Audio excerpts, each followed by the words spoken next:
morning, good afternoon, good evening. Hi, Scott. Sir Isaac Newton Day. There still is gravity, even in S&Ps. Okay, so, we have the Fed, and first target that we've been talking about here in FACE was achieved last night at 3260. We're extending this decline. Looks like a second drive developing here. I think that if you missed it, there's going to be an opportunity that perhaps we rally it into the Fed. Hi, Sinatra. We'll see. Anyway, you have a nice gap when you look at the daily, and you don't see that anywhere. It's the biggest gap on the chart going back, I don't know, years. And what happened in NASDAQ, you haven't seen for a long time on Friday. A key reversal. Okay, took out the previous day's highs, lows, closed underneath the lows, pretty good follow through. So, corrections underway. Um, I actually think that this will take some time to play out, and this certainly looks like a magnet in S&Ps on the daily. This 3,200 level. You have the 50-day coming in there. You want to see the weekly? There's a weekly for Forex Gal. Okay, so we didn't have a 2-week reversal yet last week, but I do recall saying 2 days in a row, sell at 33.33 with a 10 handle stop. Blake's been short, taking heat, now being rewarded. I'm not sure if maybe we did. Let's see.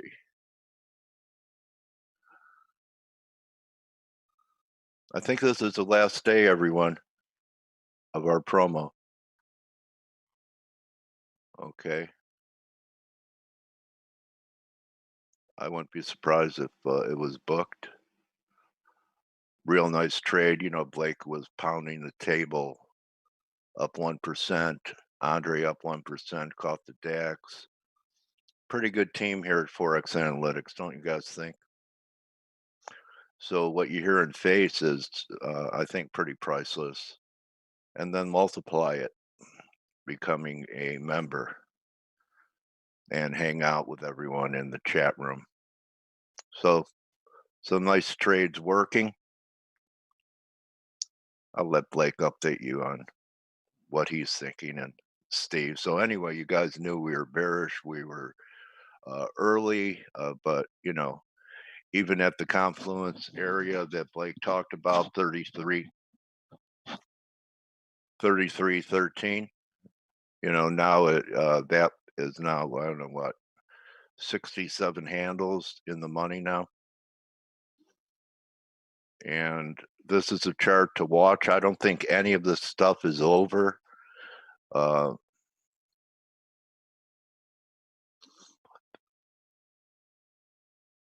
The plunge protection team will come in today, sometime today, when the market is under pressure.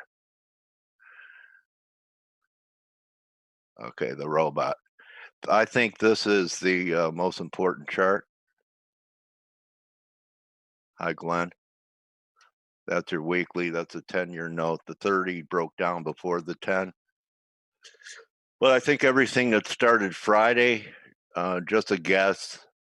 I wouldn't fade it except for little, short-term trade turns until the 10-year note makes a new low.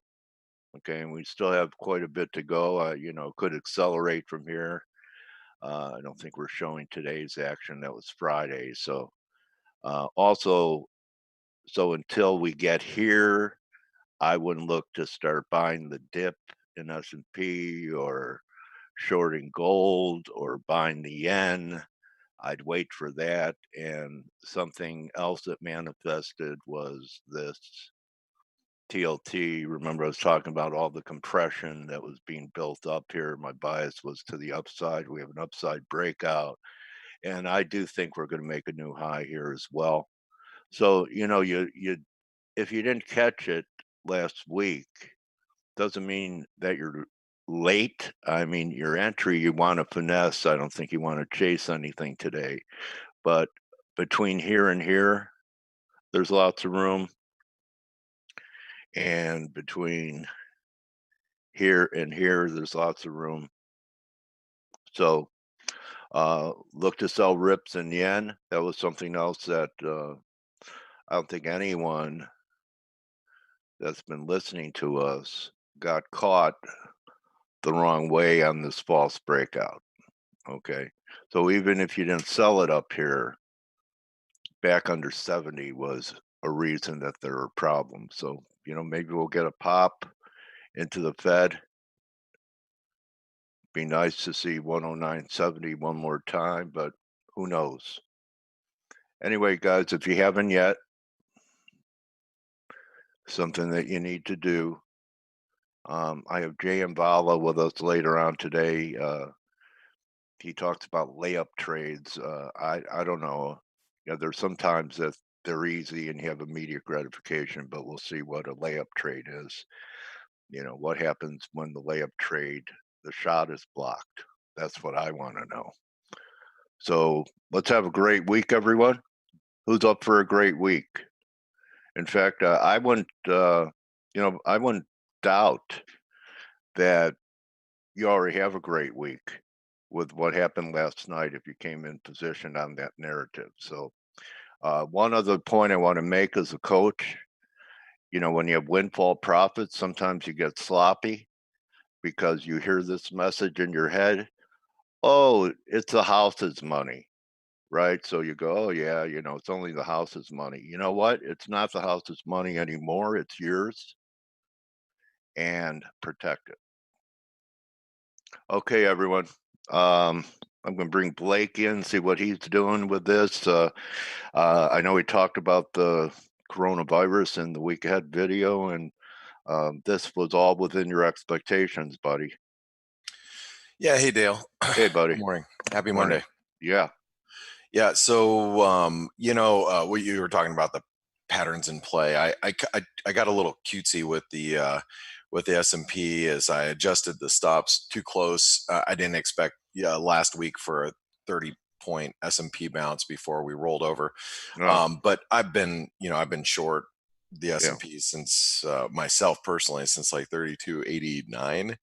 Yeah. So it's small. I'm just sitting in it. But I did. I took my Euro Aussie off the table today, as we are at the neckline right now. You can see we're right at this neckline of this big. You can call it an inverted head and shoulder pattern, but we're at the 38% retracement. Real big resistance here.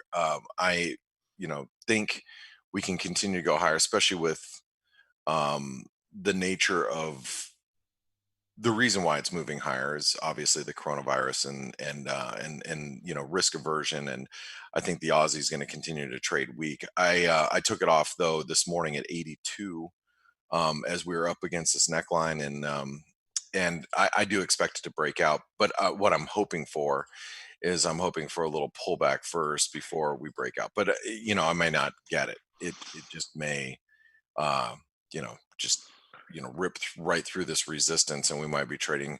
Did you see any support in the yen down here, Blake, before it bounced a little bit? I know you're working the short side there. Yeah. The dollar yen, we've got we're at the 50% retracement. You'll see it here. Let me pull it up on a different chart here. Here's a 50% retracement, and we're just kind of consolidating. We got a gap. Yeah. Got an unsightly gap. I'd rather sell rallies now, right. But the question is, are we going to get a rally in the U.S. dollar, Japanese yen, and let those of us that want to be on the short side back in? So maybe the Fed provides that opportunity. What's that? The Fed this week, maybe they provide the opportunity. Perhaps. I think you're going to have traders that are a little nervous about establishing new dollar yen trades ahead of that. But I mean, if the situation continues to worsen in China, which it's not getting better from what I can see, we might not get that opportunity, at least not right now. And so, we could end up trading back down towards this 108.50 first. We could do this um, down here first before rallying. So it's going to be it's it's interesting to see where we're going to go from here. You have to be a little careful if you weren't participating in this move overnight or over the weekend. Then it's definitely harder to start establishing positions here. So a couple of the highlights I'll give you guys that I think you should be paying attention to is first and foremost in the S&P. We are trading at a 618 retracement. We are at the trend line support. So, um, you know, do I think the S&P can bounce here? I do think it can bounce here. But the last thing you're going to catch me doing is trying to buy the S&P at these levels. Now, it may be the better trade of being long or short right now is to be long for a bounce, but I'm not willing to take on that risk. What I'd rather do at this stage is I'd rather look for a bounce in the S&P and then maybe look to sell a rally back into the 3280 level if we can get it. Um, but I just don't know if that's going to happen. And this virus is, I think it's a pretty serious situation from a economic standpoint. I think it's going to really have a negative impact on definitely Chinese GDP, but more importantly, probably uh, um, you know global GDP. That's going to be the bigger risk. And so at this stage, like I said, I don't know if I'm willing to stand in front of the freight train right now and just start buying the S&P down here. I do think that there is a risk of it rolling back rolling over and kind of heading lower in an aggressive way. But we are at a very critical juncture to see where the market's going to, if we're going to break down or if we're going to bounce. So I think you got to be a little careful here. The euro's trading pretty heavy. I'm surprised the euro's as heavy as it is, but I still feel that the euro will is at risk of a bounce. As we are at the 618 retracement. The lows today are two pips away from the 618 retracement. So the euro might be at risk of a bounce. Now where we can bounce to, I would think maybe the 110.50, 110.60 area is doable for the euro. Um, and like I said, I would not want to be short the euro down here, but at the same time, it is not bouncing. It's trading very heavy.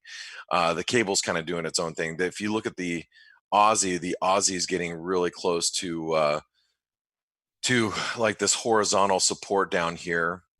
We're getting oversold in the 4 hour, but support, you know, probably for the Aussie dollar is going to be somewhere in this neighborhood, somewhere down here around 67.50. Um, Again, am I willing to, try to take a long down here? No, but that's one of the things that have prohibited me from taking from continuing on long with my euro Aussie is knowing that we're so close to this Aussie support down here. So that's a little bit of a risk. The Kiwi dollar, finally broke down, but the Kiwi hasn't really broken down. I mean, where we're sitting at right now, if you take a look at the daily trend line, we're coming towards really key support. So let's just draw this out. Oops, that's not how I wanted it to draw. So I have to click that. There we go. So the Kiwi, we've got a confluence of support right down here around, 65.40. So even though we're coming under pressure right at this moment, I have a little bit of a hard time trying to get too short, knowing there's the 38% retracement. You can see it right here, the 65.44 trend line down here, another trend line down here. So we're coming right in, I guess you could say horizontal support as well. So we'll see what the Kiwi does down here. One of the standouts, in my opinion, is the U.S. dollar Mexican peso. which, we did a false breakdown last week. We're now above channel resistance. A break back above 19 is going to be very bullish for the US dollar Mexican peso. So just keep that in mind. If the US dollar Mexican peso continues to rally, the one of the reasons why these, whether you're talking about the peso or talking about the rand, or even the Turkish lira is actually a little weaker today.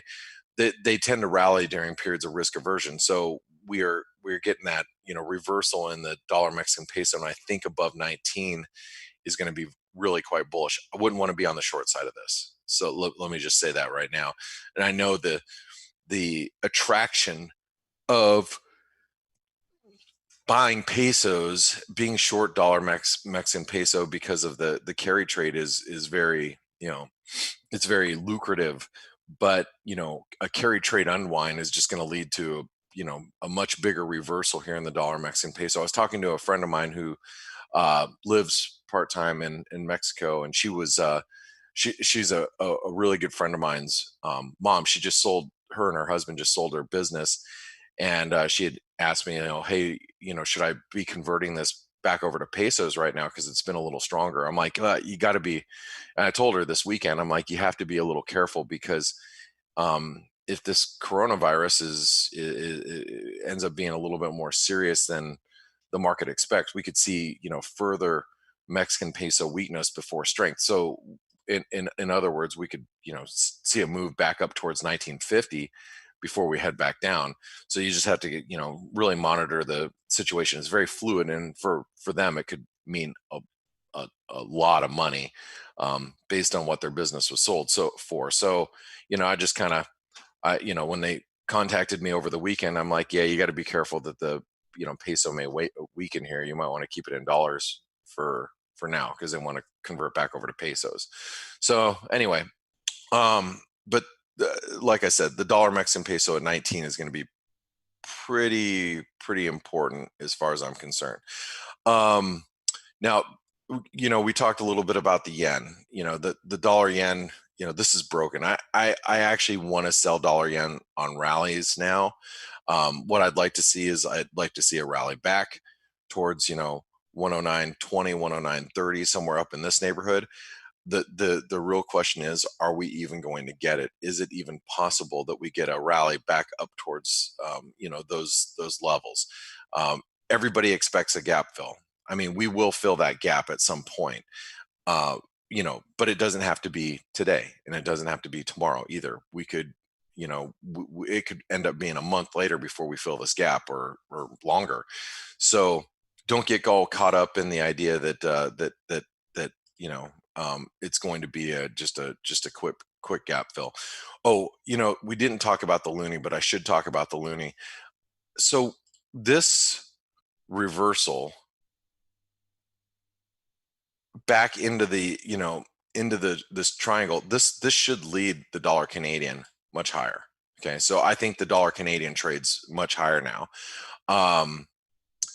If you look at crude oil, you look at risk aversion, I think that the dollar Canadian is a currency pair that you want to be buying on dips now. This even with Friday's stronger Canadian retail sales, it still was not enough to stop the dollar Canadian from breaking higher. So this dollar Canadian is very bullish now. Do you buy it right at this moment?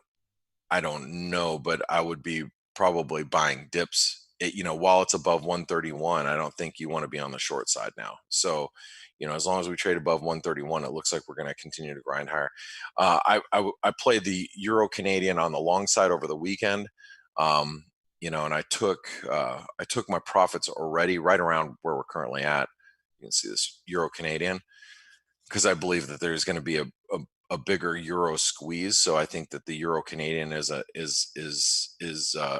good long, and I took it off as soon as I got up because we were right here at this it was challenging the highs. It hadn't really wasn't even, it was just kind of knocking its head right up against the high 30s here. but I still think that this is a, buy the dip type of scenario. I am still trying to buy dips in the Euro Canadian when I can. I'm hoping that the Euro might dip below 110 first, but we may not get that opportunity. This currency pair could continue to rally. So I think that is the risk right now. But let's pay real close attention. I think today is the day where we really watch. Hold on, really quick. We really watch the S&P here and just see what we're going to do at these levels. This is like I said, it's the 618. What I'm hoping for is I'm hoping we get a little bit of a recovery rally in the S&P first before we make another move for this trend line, because this trend line is going to be an important trend line for bulls. I mean, it really has been support since October. We haven't been able to break back below. We are still, if you look at the structure of the S&P, we are still making higher highs and higher lows. And until we break below 3180, it's still a bullish market, right? So you have to take that into consideration. Like I said, I'd rather sell rallies now than buy dips.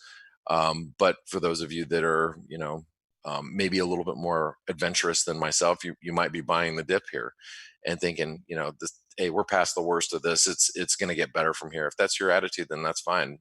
Your risk if you're buying the S&P at these levels, and that's all we can really ask for. When we trade is, I know where my risk is, and if it goes below here or above there, I'm going to get out.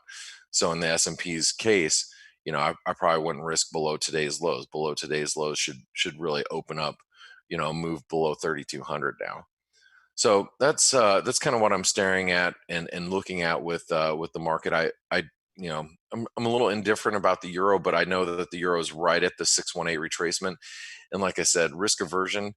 I'm more prone to believing that the euro is going to squeeze higher as the market liquidates some of these carry trades. There was also a report over the weekend that of the CFTC report, and I need to go back and do a little bit more research because I haven't had a chance this morning.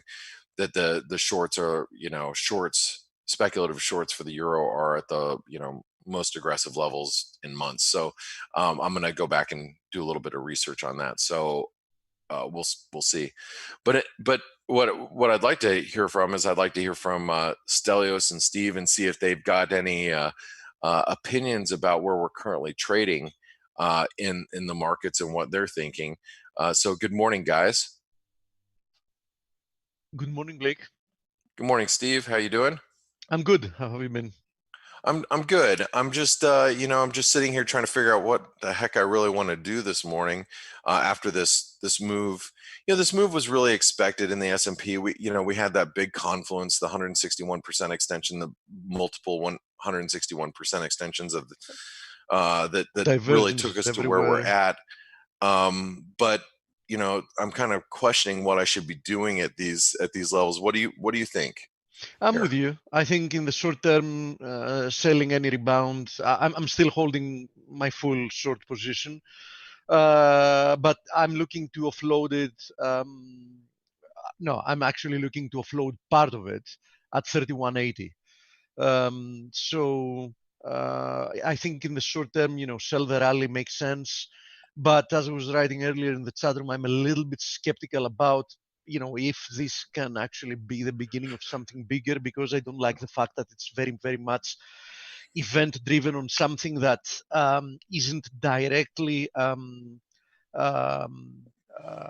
related to the market. So if we get any positive news or whatever, the market is going to immediately shrug it off and rally to new highs. So it's not economy related directly. Of course, if this proves to be, hopefully not, because I wouldn't want to see a big sell-off because of people dying or whatever. But if this proves to be like a bigger shock, like a much more fatal or dangerous disease, or as dangerous as the market is trying to price in now, then it can prove to be something bigger. But I think we need to be a little bit bit more patient to find that out. I mean, we've had several diseases during the past like couple of decades that the market was worried about temporarily, and all of them proved to be not that important, not that Right. lethal. Yeah. And Forex Gal wrote, "Is this our black swan?"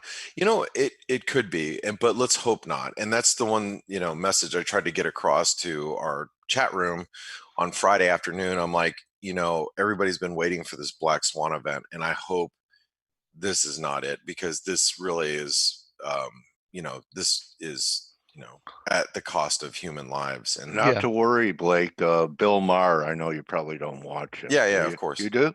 Okay. Well, he said they're very close to a cure for it. They're just trying to figure out how to squeeze the lime into the IV line. Goes along with your coronavirus. That works for me usually. Yeah, all right. Anyway, so don't worry, guys. If you could get lime juice in your IV, you're good, according to Bill Maher. All right. All right. Well, So- yeah, I'm with you, Steve. I think we need a little bit more time to see and assess, how this is all going to play out. I think you have to be very careful if you're positioned right now for risk off, meaning that maybe you're playing the dollar, maybe you're playing the yen, maybe you're playing the S&P, maybe short copper, short oil. I think you have to be really careful where we're currently at. I would not want to be aggressively short at current prices, because I think. I'm sorry, Blake. No, I was just going to say, I interrupting. think there's a risk that we get, some sort of bounce here today. And remember, everybody's like, "Oh, turn around Tuesday." Well, we could end up, being break even by the end of the day and recover most of our losses. Like, the S&P is down 1.5%. We can end up the day just down 0.5% and then get a reversal back down tomorrow, and that could be our turnaround Tuesday, as we had a bounce on Monday from these levels and then turn around on Tuesday lower. So just that's why I'm more in the camp that this is going to happen versus Right. this. It's know a what I very mean? likely scenario. Yeah. Remember, Yeah, we were talking that once the market sold off and we saw risk off, we would finally know what kind of impact it would have on the dollar. And besides the yen acting like we would expect it to act, do we really have an answer as to whether the dollar is safe haven or they're going to sell off the dollar? Because decent sell off, and it's not clear to me. Is it to you? No, it's not to me either, and that's why I'm like, I'm surprised that the dollar has been. Well, let me restate that. I'm surprised the euro has been as unchanged as it is. I actually expect the dollar to weaken. Then that was my opinion on the week ahead video. Is I expect the euro to start to strengthen here as some of these carry trades get unwound. It has not happened yet, and so, and maybe it is because of the Fed, and I also think it's a lot of positioning too, because at the beginning of this year, just 3 weeks ago, everybody was a staunch dollar bear. That was the trade of 2020. Everybody got a little wrong-footed because of just the dollar reverse. Then Lagarde last week, just added fuel to the fire. So I think that's really why the reason why the euro is trading so heavy right now.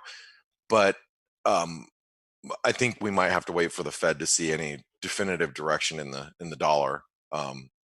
So I wouldn't want to be short here. Let's just put it that way. I know it's got a head and shoulder pattern, but while we trade above 110, this dotted line right here, I wouldn't want to be on the short side. So 2020 is a long time. It could still end up being the trade of the year, but maybe it really can. Maybe from par or 102. Yeah, I mean it's quite possible, and the dollar index is struggling here at the 50% retracement. I mean, I know we're right here, but in all actuality, I mean, the dollar index can make it all the way to 98.20 and still be in a in a down channel. So nice look. Yeah, I like that channel. All right, well, I'm going to pass it over to Steve, and I don't know where Stelios is at today, but that's all right. Steve, I'm going to hand it over to you. But let me mention that today is we had extended the end of or beginning of the year offer. We extended it over the weekend, and we decided early this morning, let's just run until the end of today, just get any stragglers that wanted to take advantage of it. But it goes away today, so take advantage of it, and I look forward to seeing you guys in the chat room when you do. So, all right, Steve, it's all yours, man. Thank you, Blaker. So last day to take advantage of the offer, as Blake said, and not the last day that you can take advantage of, actually taking part of the reimbursement program, which is definitely worth it. Because in essence, you get you get your Forex Analytics subscription subsidized or cashback for actually doing nothing but doing what you're trading anyhow, which is trading. I seriously recommend it. And in any case, you can also get some free information talking to the ForSpark FX guys, finding out if the broker you are in actually benefits you the most, for your trading style, account size, etc. So, Coach, we have a lot of things to talk about, but any preferences where you want to start from? I think I actually know. So, quite a lot of things have moved, and quite a lot of things actually have produced some, neat technical developments. One of them is definitely the impulsive continuation lower for crude, breaking through this little triangle. But keep an eye on this trend line support. Passes from 51. I think that we might see some reaction from that level, exactly the same way I suppose we might see a reaction from the S&P if we reach 3180. And why 3180 specifically, which I mentioned before when we were talking with Blake, because looking at the short-term picture, this is like the 4-hour chart. As you see, I was monitoring this ascending wedge. We broke below it, we retested the high, so in essence we formed a double top there, and once we broke through that as well, we accelerated lower. And technical analysis theory suggests that we should fully retrace an ascending wedge at the very least, which should bring us down to 3180. So that is why I'm looking for the 3180. Now we remain a little bit stuck for a few hours here at the 61.8 of that last move higher, but I do think that sooner rather than later we're going to see lower prices. As you see, the same deal here with the Nasdaq. I haven't updated on the 4-hour chart recently, but that was what I was looking for anyhow. So that would imply for the Nasdaq a move down to 8,665, whatever. First area of support, as you see, previous breakout area at 8,888. But I do think we can move lower from there. And as I said, retracing the wedge, let's fib that as well. 61.8, a little bit higher than the first level we talked about, and then 8,658. So I think those are well on their way, playing out very nicely with divergences. Let's go back to the daily. The VIX, we talked about that. It was forming another fractal formation. I mean, we've seen this formation form again and again in the VIX. We still have the long-term divergence. You can notice it also in the RSI, but you can clearly see it in price, in the price of the VIX. And once it keeps coiling, at some point the range becomes very tight, and then we got some explosive move to the upside, which usually is short-lived because we remain in a bull market. But the vast majority of the times we at least reach the 25 area. So I'm expecting that this breakout in the VIX is still rather fresh. I mean, it should have a few more days of upside to run before we can be looking to bottom pick this market. Now the DAX, and that was a beautiful trade from Andre in the Patterson play. The DAX was also showing divergence, and as I wrote in the end of week analysis, we had the DAX testing a confluence of resistances. It was first of all this double top area that was, the all-time high. It was this ascending channel trend line resistance. It was also the 127% extension of the last corrective move lower. So very beautiful rejection from there. Of course, for the DAX to, show some follow through, I would want to see it break through this blue ascending channel, which is, quite likely. Then we can see like a deeper corrective move. FTSE, more or less the same deal. False break higher from that trend line. Of course, that trend line was, a little bit arbitrary. I was looking at the possibility of, some type of diamond formation forming there. So, it was still early, so I wasn't sure how to draw it. But let's see what happens. I mean, now we have a more solid trend line because we have 3 points that it passes from. So let's see what happens from here. But definitely the fact that we're breaking through this confluence of resistances now might act as support at 7,450 is also a better signal. Then I would pay attention to this trend line support, to expect more weakness. I would want to see that break to the downside. Now, the yen, of course, continued suffering after that rejection from the long-term descending trend line, and the combination of the fact that the Aussie, couldn't hold, this confluence of supports, and the reason is obvious. I mean, we have a risk-off event that the epicenter of this is in China. So, it was very tough for the Aussie to hold if we kept on getting bad news. So, it barely managed to hold, for the end, during the end of last week, like Wednesday, Thursday, Friday, we actually closed just below it. And yesterday night, we spiked lower and never looked back. That has now officially, of course, triggered the head and shoulders formation that we had up there, which, targets once again the previous lows above 66 cents. And as you understand, one of the worst performing pairs, of course, if you combine the two of them, is the Aussie yen. So the Aussie yen, I was monitoring this formation as a corrective rebound formation. We got rejected at the confluence of the 61.8 of the last move lower and the quality target there. And now we've actually broken through this ascending wedge, and that is definitely a bearish development. I think we should be looking for more weakness here. In the same deal with the Kiwi yen. The Kiwi yen was trading within this ascending channel. It broke through it. It gapped through it actually yesterday night, and a daily close below it, which at the moment looks very, very likely as a scenario. I think it's going to open up a decent move to the downside. I think we can easily find ourselves back to 69, and who knows, even lower than that. So obviously, the yen pairs, are in the defensive today.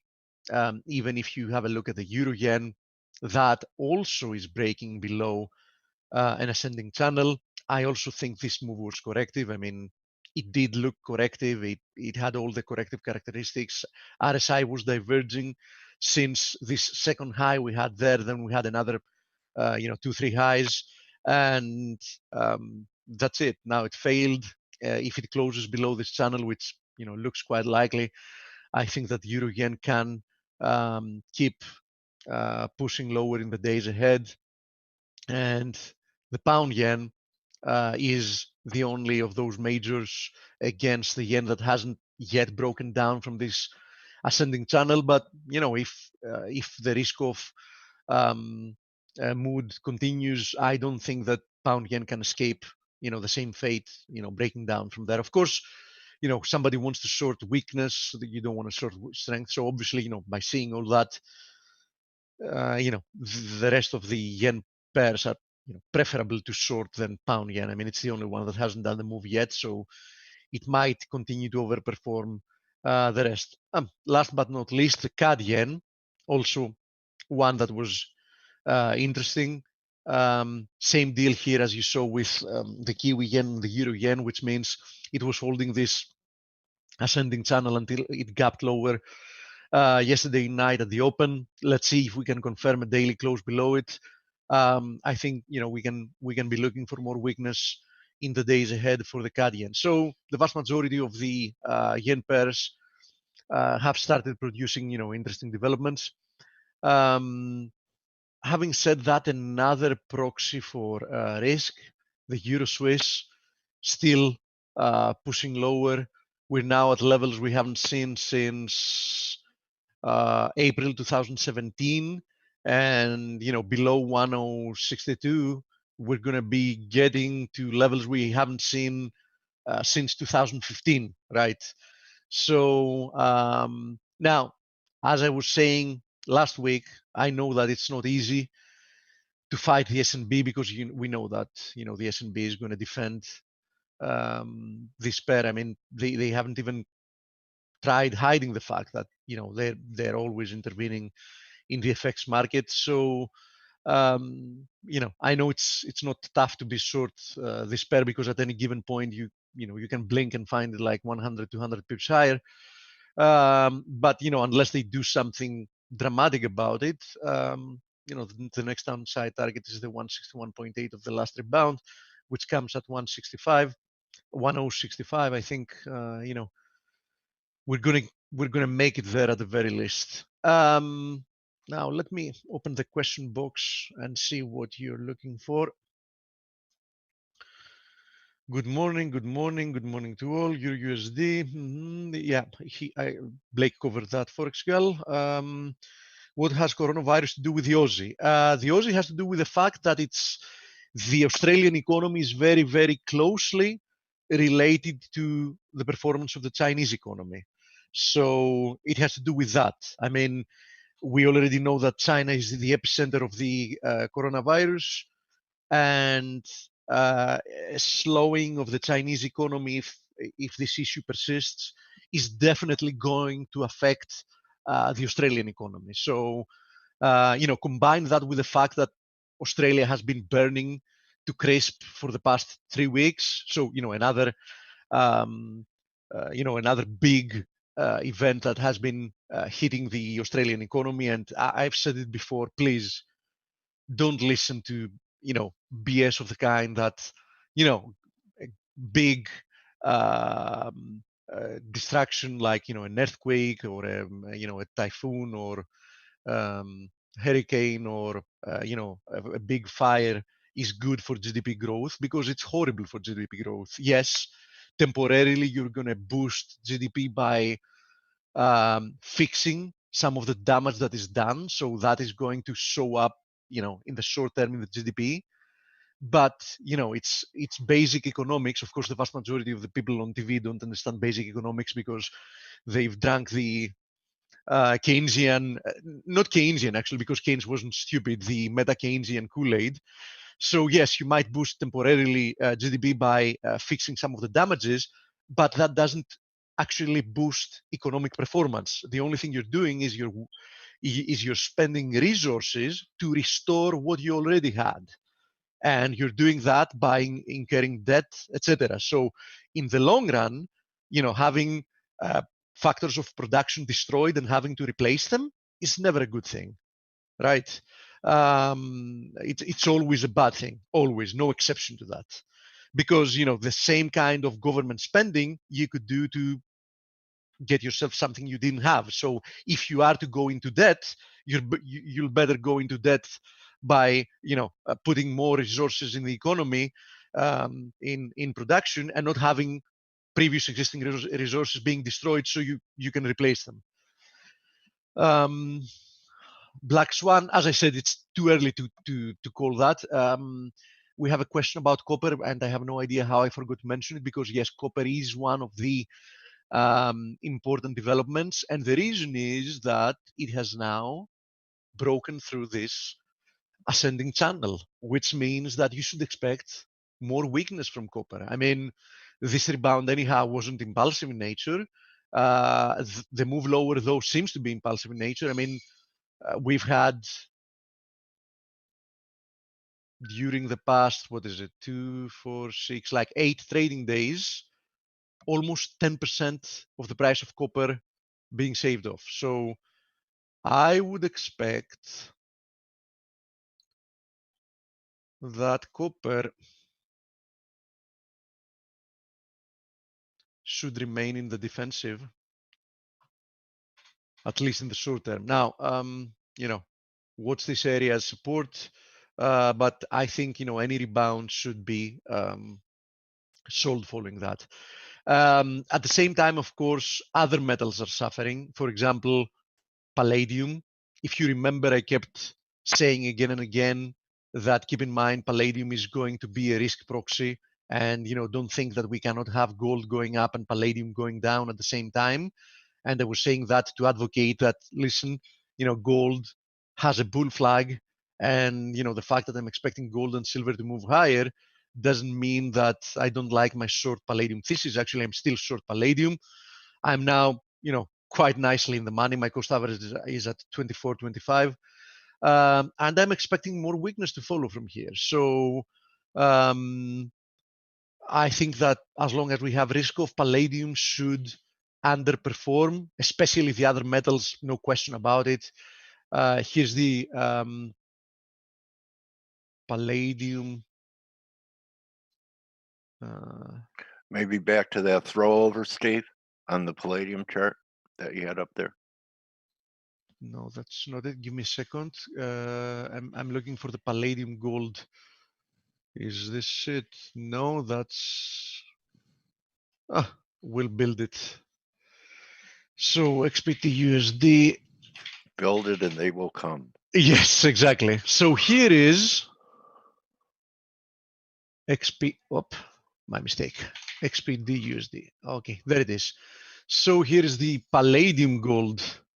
Look at this. Wow. Yeah. It had literally gone vertical, right? Yeah. Just look at this RSI reading. What is it?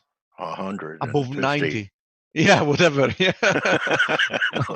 199. Yeah, whatever, something 1,000. like that. Yeah, something. We had our 1,000,000th divergence in the S&Ps before they fell. Oh yeah, but keep in mind that one thing has been consistent, right? Which we've been talking about again and again. The VIX divergence, right? Oh yeah. The VIX divergence. So what do you think? 25, Steve, back to the top of that triangle. It's like there's a triangle within a bigger triangle. I think that I'm going to extend my bet with Ures. I'm going to give him the opportunity to double up on our last. Eat 2 dinners on our last year's bet. Time? Yeah, either he owes me 2 dinners or we're even. I'm going to bet him that 2020 we're not going to see single digit VIX again. So let's see if he's going to take that. Okay. All right. So what do you think? Do you have a target that you could come up with? As I was saying before, you were absent. The vast majority of these fractals, because it's a fractal behavior, make it to 25. So I think that we should at least see 25. Okay. In the VIX, in whatever spike lower we have, and for how many days it lasts. There are plenty of shorts in the VIX derivative. More than plenty. Not like last year. Extreme, but I think many learned the lesson of not being aggressive with that. Yeah, they're working at Burger King. That's a good way to learn a lesson, it is. You blow out your account and then you go work for $12 or at the very least, once you're working at Burger King because you've blown up your account and your client's account being short the VIX, at least you don't have money anymore to be short the VIX. Yeah, and no pressure. Yeah, exactly. Except when you have to pay your bills. Hey guys, could you please check Euro NOK and USD SEK weekly chart? Head and shoulder could be forming at the right shoulder soon. Yep, let's have a look at it. But first, since you mentioned it, I took off, as you know, those of you that watch the webinar, I took off both half of my USD NOK and half of my Euro NOK shorts because they were testing important supports, and the other half has been stopped at a little bit of profit long time ago in both cases. But I have to admit that the fact that we are rebounding in such a manner and we held so important supports makes me very, very skeptical about the short side. I mean, I made nice money to the short side, but I don't like the fact that what started as a corrective likely rebound has now punched through these channels, so it doesn't look that corrective anymore to me. So as you see, USD NOK more or less held this long term. I mean, we had a little overthrow below it, but it has held the ascending channel that it has been trading within since the beginning of 2018. And Euro NOK, here it is, and Euro NOK did the same thing with this long-term ascending wedge. It held support. So could those be forming head and shoulders formation? Especially the Euro NOK looks better to me between the two of them at the moment, right? I repeat at the moment. So could this be, we don't even need to go to the weekly chart. I mean, you can obviously see it here as well. Could this be a head and shoulders formation forming here? Yeah, it can, right? But in any case, what remains as a technical fact is you want to see this long-term ascending wedge break to the downside, which is actually higher than the neckline of this head and shoulders formation. Or in the case of USD NOK, you want to see that long-term ascending channel break to the downside.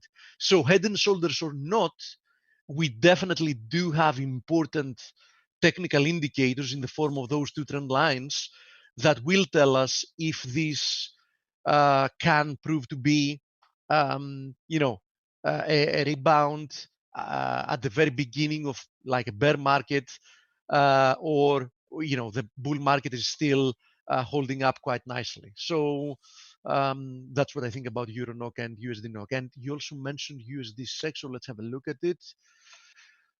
The situation with USD SEK is somewhat similar. I mean, I was looking at this rebound initially as very corrective, but we now overthrown this,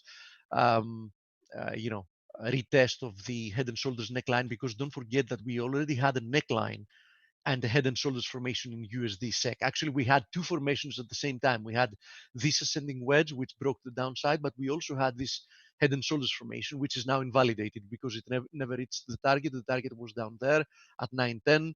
So as you see, we've now invalidated it.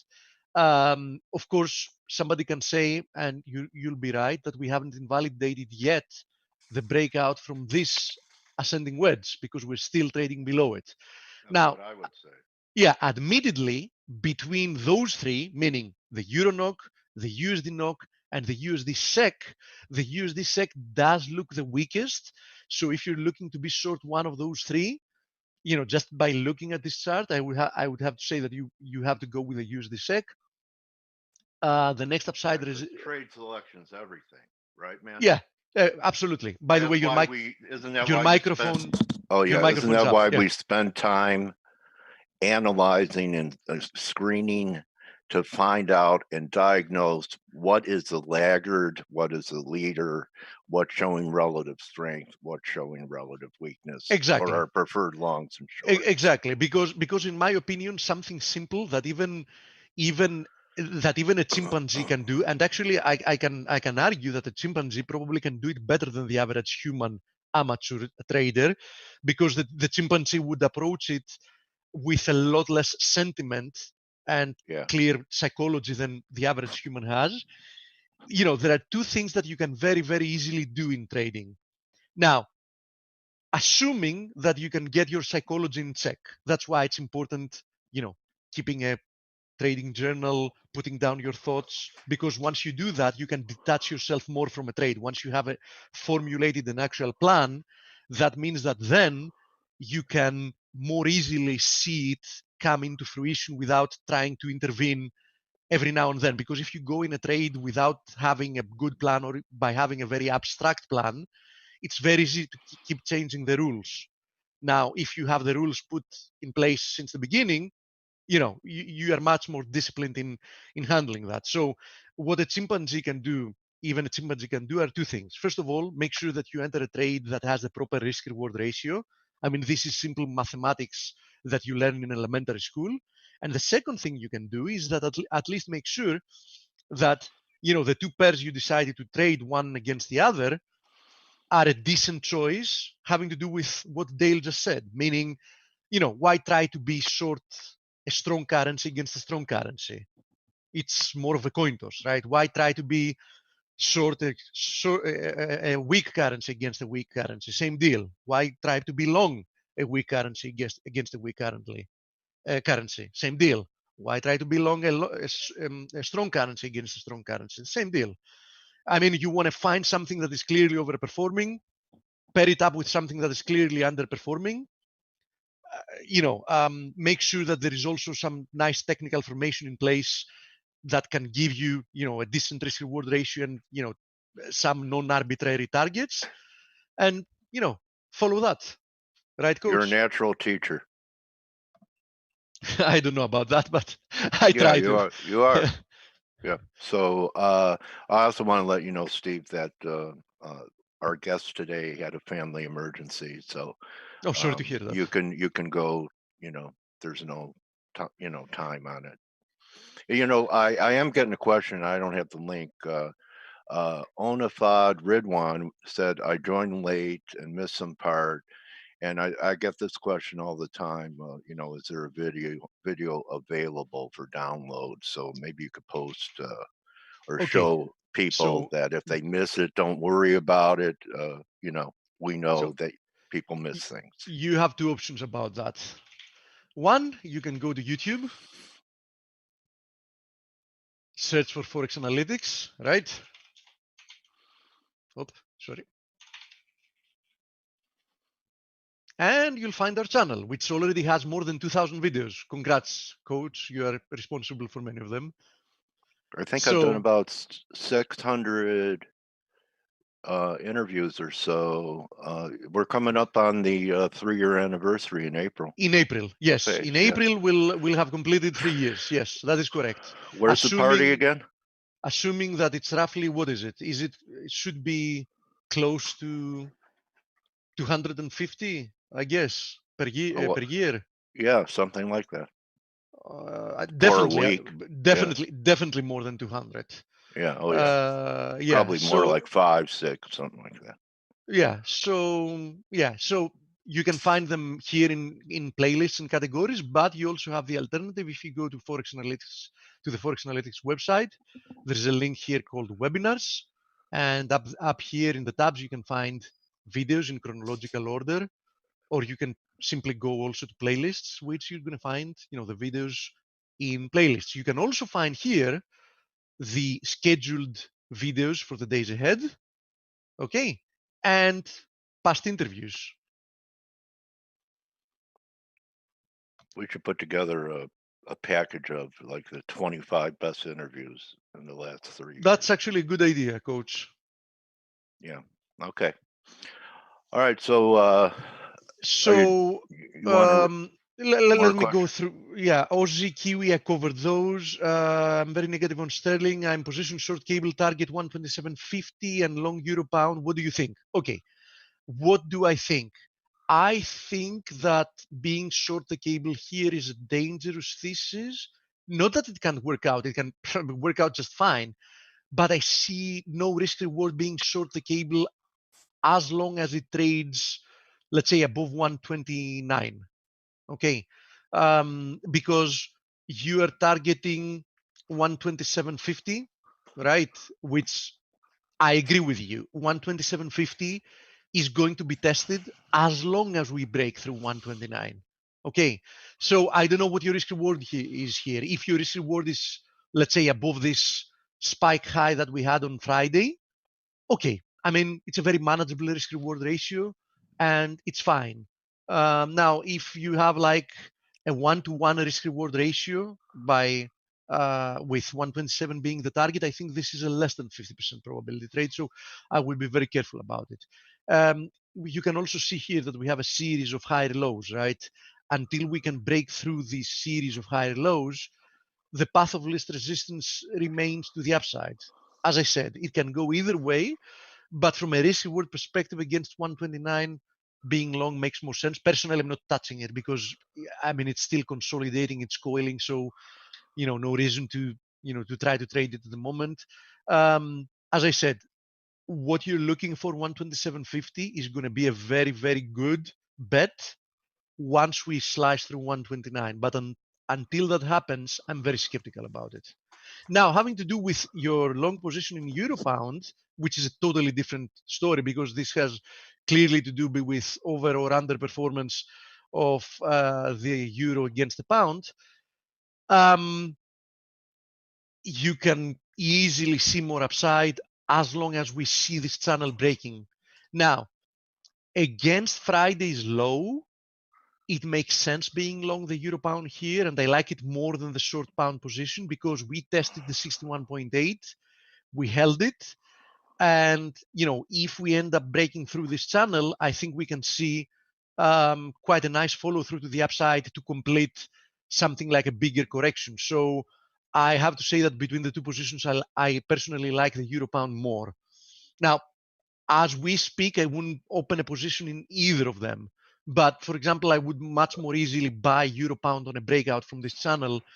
Actually, I might consider taking that trade if we see that breakout. Okay. Steve, if you just put a flat line at 86 and what we're developing is an ascending triangle, you actually have a pretty good upside target. So 86 resistance and what was it, 82.75 low. I mean, that's projecting 89. 88 is a Yeah. nice confluence of resistances. So I Yeah. think above 86, we should at least see another like that 200 one. pips for 88 cents. I So like yeah, it. I agree with you. But we need to see, a break above 86. Right. Actually, if you want to be a little bit more aggressive, you can even buy it earlier when it breaks the channel instead when it breaks this, short-term double top. If you want to be more conservative, you buy it above 86 and target initially 88. If you want to be a little bit more aggressive, you buy it on a daily close above this descending channels trend line resistance. It depends on everybody's. And if you're a trading style. Michiganer like me, you look for a place to buy it down here, maybe one more, testing the lows, divergence. Oh yeah, I mean, even And, more aggressive, as I just said. so you pay attention. You put a piece on it, small exactly. piece, so you pay even attention. more aggressive, you buy a little bit now as we are, and you put your stop loss below Friday's low. Right.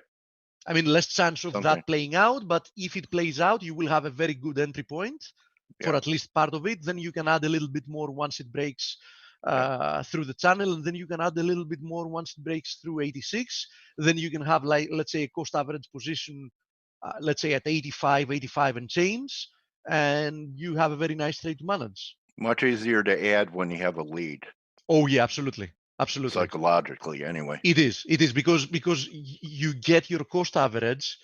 The positive with jumping a little bit the gun is that if it works out, if it plays out as you expected, then you can keep averaging in by keeping your cost average in the money, and keeping your cost average in the money, as you very well said, Dale, from a psychological perspective is very beneficial, right? I mean, it gives it's easy to be aggressive when things are working, and adding on is always aggressive. So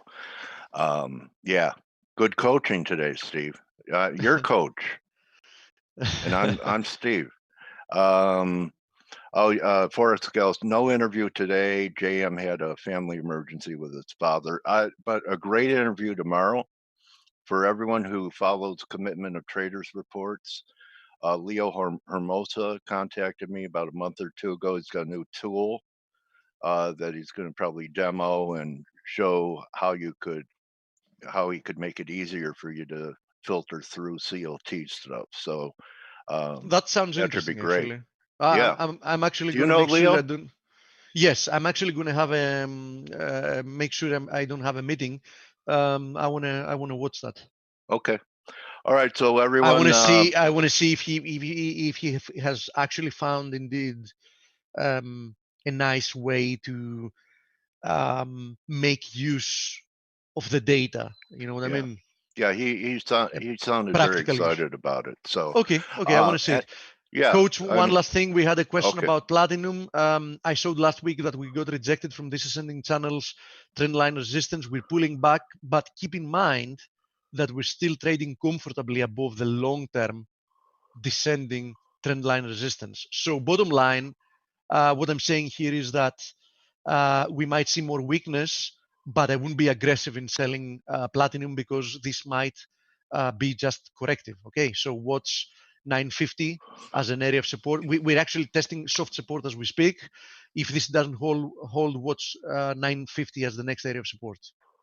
Thank you, Coach, and You're welcome, thanks Steve. everybody. And don't forget, this is your last day to take advantage of an offer you're not going to see until next September.